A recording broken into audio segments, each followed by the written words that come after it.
tuon pa ayo dili pinapulan.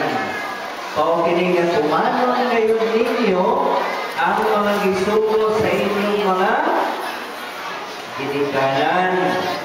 Nasabtan ba ninyo mga bata? Ha?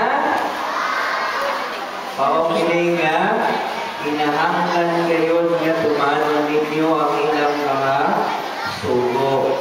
Ikaduha, kinahanglan usap na mag-ampo kamo sa Ginoo. Ako ba nag-aampo mga bata? Bago mo matulog, nag-aampo mo kay Jesus? Morning na bago mo magtulog, no? Mag-ampo mo kay Jesus. Natabangan mo na manginbutan mo ng mga anak sa Diyos. Sa papasaway din eh. Daghan papasaway.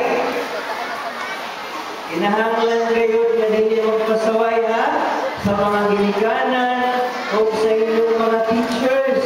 Maminaw sa klase. Dili sa mukha ng mga classmates, no? Kung dili, maminaw sa klase. Maupili nga, kinahanglan kayo ninyo nga mag-ampo kanunay sa Ginoo. Aron mangin buutan o pili pasaway sa ginikanan o sa teachers. Maupili nga, kita karon nagapasalamat sa Ginoo sa mga gasa magihatag sa Diyos kanatong tanan. Magpasalamat usab kamo sa inyong mga ginikanan. Magpasalamat mo sa inyong mga ginikanan. Ingnon ninyo ang inyong mga ginikanan.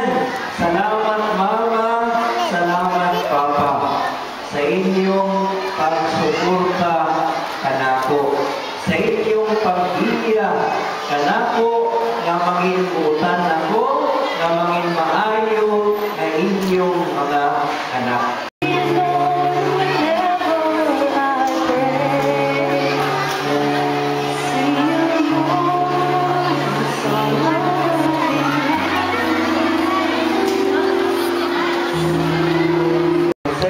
Ang mga subispo kung sa tanang mga pari.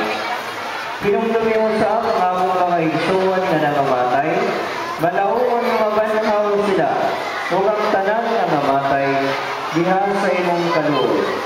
Dada silang tanan sa pagsulong sa kahayag sa imong naw. Kaluoy kaming tanan. Himuha kami na ngayon na makaambit sa kinabuhi tunay. Uban ni Maria, ang inahan na ulay sa Diyos. Uban sa mga